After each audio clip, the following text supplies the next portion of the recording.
کا شکر ہم ادا کریں کہ یہ چیپٹر 100 سال پہلے کلوز ہو گیا تھا. اللہ کا شکر ہم ادا کرتے ہیں کہ آئنسٹائن کے ذریعے، اسٹیفن ہاکنس کے ذریعے کچھ چیزیں ہم تک پہنچ گئیں. باقی سورسز بھی ہیں، لیکن ہم جس اللہ کو مانتے ہیں جو رب العالمین ہے، صرف رب المسلمین نہیں ہے یا صرف پاکستانیوں کا رب نہیں ہے، اور ہم اس نبی کو مانتے ہیں جو رحمت للعالمین ہے صلی اللہ علیہ وآلہ وسلم. اور ہم کہتے ہیں ہمارا دین جو ہے وہ امن کا دین ہے، لیکن آئے روز کبھی مشال خان کو مار دیتے ہیں، کبھی کسی کرسچن بستی کو آگ لگا دیتے ہیں، کبھی کسی سری لنکن انجینئر کو مار دیتے ہیں، اور کبھی سیالکوٹ سے تفریح کے لیے گئے ہوئے شخص کو سیالکوٹ ادھر سوات میں مار دیتے ہیں. یہ کیوں ہے؟ ہمیں کیوں نہیں سمجھ آتا کہ یہ غلط ہے؟ اور ہر واقعے کے بعد ہم اس پہ تقاریر ہوتی ہیں، فتوے دیے جاتے ہیں، بیانات آتے ہیں، مذمت ہوتی ہے، اور اس کے بعد پھر ویسا ہی ایک واقعہ ہو جاتا ہے. کیوں نہیں سمجھ آتی ہے؟ کیوں نہیں کنٹرول ہو سکتا؟ نور اللہ صاحب، کبھی آپ نے غور کیا ہے کہ اتنا گاڑا قسم کا اسلام صرف سب کانٹیننٹ میں کیوں ہے، اور اس میں بھی پاکستان میں کیوں ہے؟ سعودی عرب میں تو ہم نے کبھی کوئی ایسا واقعہ نہیں سنا، یورپ امریکہ میں تو کبھی ایسا کوئی واقعہ نہیں سنا، وہاں تو کوئی ممتاز قادری پیدا نہیں ہوتا، حالانکہ سارے ممتاز قادری وہاں پہ گئے ہوئے ہیں، یعنی یہ اسی فرقے کے لوگ وہاں پہ گئے ہوئے ہیں. وہاں جا کے ان کا ایمان ختم ہو جاتا ہے، اس لیے کہ وہاں قانون کی حکمرانی ہے. نمبر 1، انہیں پتا ہے کہ یہ لوگ ہیرو نہیں بنیں گے بلکہ یہ جائیں گے جیل میں.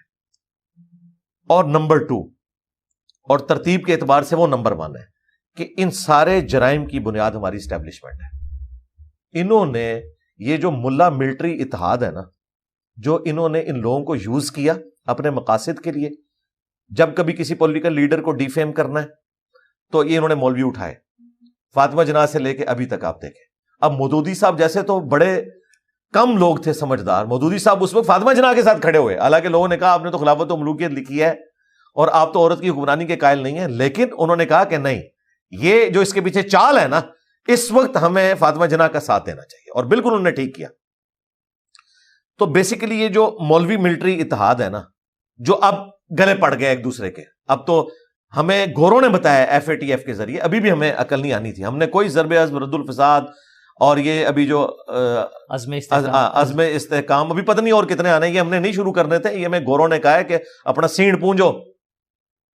یہ 25 کروڑ کی آبادی کا جو ایٹم بم ہے، اسے اگر اس پلانٹ ارتھ پہ ساتھ لے کے چلنا ہے نا، تو انہوں نے ہمیں سمجھایا کہ بھائی اگر ان کو ساتھ لے کے چلنا ہے نا تو دنیا کو رہنے کے قابل بناؤ، یہ تم لوگوں نے کیا کچھ کیا ہوا ہے. تو یہ سب کچھ ضیاء الحق کے دور میں جو ایک پراکسی وار سنی شیعہ کی جو سعودیہ اور ایران کے اعتبار سے، ظاہر ہے ایران میں انقلاب آیا تھا، انقلاب ایکسپورٹ ہوتا ہے، انہیں فوراً فکر پڑ گئی، یہاں پہ انویسٹمنٹ ہوئی، اور پھر جو افغان وار والا معاملہ ہوا، ان کو اوپن ایک خاص مکتب فکر کو، دیوبند کو، میں تو نام بھی لیتا ہوں، باقی لوگ تو کہتے ہیں چونکہ یہ ڈیجیٹل میڈیا ہے تو میں تو اس لیے نام بھی لیتا ہوں تاکہ بالکل ننگی کر کے بات بتائیں، سب نے تو نہیں کہنا کہ ایک تنظیم اور ایک فلاں ایک فرقہ. تو دیوبند کو انہوں نے اہل کار بنایا اور جہاد کا جذبہ ان میں ڈال کے، اور پھر آپ کو پتہ آئے دن امام بارگاہوں میں شیعہ کی مساجد کے اندر بم پھٹتے تھے، اور چن چن کے شیعہ علماء پڑھے لکھے لوگ ان کے قتل کیے گئے. اور پھر اس کے مقابلے میں ادھر سے سپاہی محمد آئی، انہوں نے بھی اپنے معاملات شروع کیے. پھر کرتے کرتے بعد میں طالبان سے جب ہماری کٹی ہو گئی، پھر پرویز مشرف صاحب ہم پہ مسلط ہو گئے، انہوں نے ایک نئی چیز پیدا کی، وہی طالبان ہمارے خلاف ہو گئے. پھر لال مسجد کا جو واقعہ ہوا اس سے معاملات اور بگڑتے چلے گئے. پھر یہ انہوں نے ٹیشو پیپر کی طرح دیوبند فرقے کو یوز جب کر لیا تو انہوں نے کہا کہ نہیں، اب تو ہمارے پاس اس سے بھی بڑا ایک فرقہ موجود ہے جنہیں ہم یوز کر سکتے ہیں. اور ان کے پاس جینون کاز بھی ایک موجود تھی ختم نبوت کے نام کے اوپر، اور ممتاز قادری والا ایک معاملہ ہوا تھا، وہ تو پورے اخلاص کے ساتھ نکلے. لیکن یہ لوگ بڑے ہوشیار ہیں، انہوں نے 2017 میں دھرنے کروائے اس وقت کی پولیٹیکل گورنمنٹ کو کمزور کرنے کے لیے، پھر ان میں نوٹ بانٹے، اور پھر انہیں یہ پتا نہیں تھا کہ یہ اس وقت بھی آئیں گے جب آپ ان کو نہیں بلائیں گے. یعنی خان صاحب کے دور میں، سیم پیج والوں کے دور میں بھی آگے، کیونکہ وہ اپنی کاس کے ساتھ خادم رضوی صاحب مخلص تھے.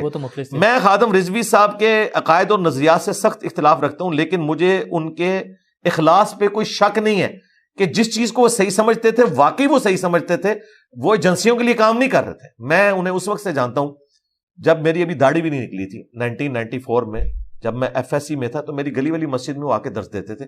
ان کا پیر خانہ جیلم میں تھا، اس وقت ان کی کالی داڑھی تھی. ہاں جی، وہ مشہور بھی اتنے نہیں تھے، جامعہ نظامیہ پڑھاتے تھے، لیکن یہ مہینے میں ایک دفعہ درس دیتے تھے.